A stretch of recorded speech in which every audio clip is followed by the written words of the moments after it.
യൂട്യൂബിന് വിട.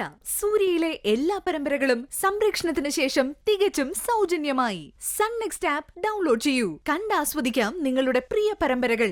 നിനക്ക് ഇഷ്ടപ്പെട്ടാലും ഇല്ലെങ്കിലും ഞാനൊരു കാര്യം പറയാം. മാനസേനെ ഈ വീട്ടിൽ നിർത്തുന്നത് അത്ര നല്ലതിനല്ല. അതിനിപ്പോ എന്താ മായിച്ചി? കുറെ നാളായിട്ട് അവൾ ഇവിടെ തന്നെയല്ലേ, പിന്നെന്താ? അതുപോലല്ലോ ഇപ്പോ. ഇന്നവള് സൂര്യയുടെ ഭാര്യയാവാൻ വേഷം വരെ കെട്ടിയവളാ. അത് അവളായിട്ട് വേഷം കെട്ടിയതല്ലല്ലോ മായിച്ചി, ഞാനായിട്ടില്ലേ അവളെ കൊണ്ട് അങ്ങനെ ഒരു വേഷം കെട്ടിച്ചത്.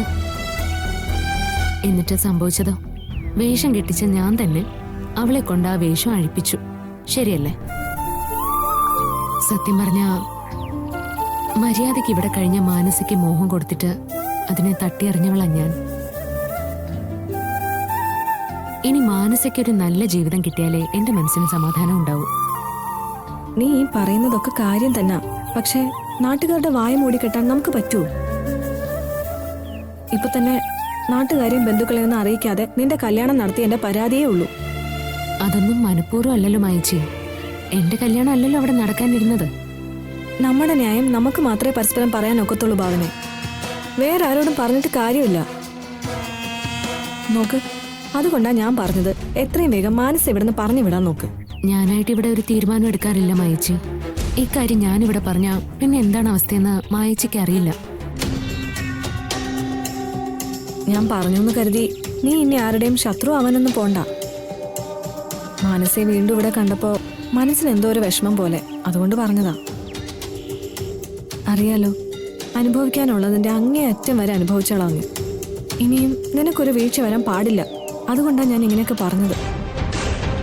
അന്നത്തെ മാനസികാവസ്ഥയിലല്ല മാനസ ഇപ്പൊ ഇവിടെ നിൽക്കുന്നത്. നോക്ക്, ഒരാളെയും വിശ്വസിക്കാൻ വയ്യാത്ത കാലമായത്. അതുകൊണ്ടാണ് ഞാൻ പറഞ്ഞത്, നമ്മൾ സൂക്ഷിച്ചാൽ നമുക്ക് തന്നെ നല്ലത്. മായിച്ചി പറയുന്നൊക്കെ എനിക്ക് മനസ്സിലാവുന്നുണ്ട്. എന്നാലും മാനസൊരിക്കലും അങ്ങനെ ഒരു പെണ്ണല്ലെന്നേ ഇപ്പോഴും ഞാൻ പറയൂ. എന്നെ അവൾക്ക് ചതിക്കണമെന്നുണ്ടായിരുന്നെങ്കിൽ ഒന്ന് ഉരിയാടാൻ പോലും ആവാതെ ഞാൻ ഇവിടെ കഴിഞ്ഞപ്പോ അവൾക്ക് ആകാമായിരുന്നു. ഇപ്പൊ ഞാൻ പൂർണ്ണ ആരോഗ്യവതിയാണ് മായിച്ചി. ആ എന്നെ ഒരിക്കലും അവൾ ചതിക്കില്ല.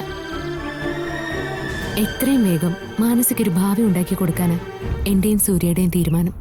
എന്നാലേ അവൾക്കുള്ളിലുള്ള വിഷമങ്ങളൊക്കെ ഒന്ന് മാറിക്കിട്ടും. എന്നാ നീ ഈ പറഞ്ഞ കാര്യം എത്രയും വേഗം ചെയ്യാൻ നോക്ക്.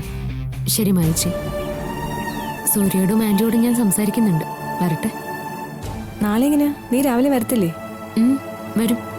വീട്ടിൽ വന്നിട്ട് വേണം ഹോസ്പിറ്റലിൽ പോയി വല്യമ്മ ഒന്ന് കാണാൻ. എന്തിനാ ഭാവന? നിനക്ക് വേറെ പണിയൊന്നുമില്ലേ? അവർക്ക് അത്ര അത്യാവശ്യം തന്നെ. ഏയ്, അങ്ങനെയൊന്നും പറയല്ലേ മായിച്ചി. ഒരാളുടെയും വീഴ്ച കാണാൻ ഞാൻ ആഗ്രഹിച്ചിട്ടില്ല. ചേച്ചി വാ.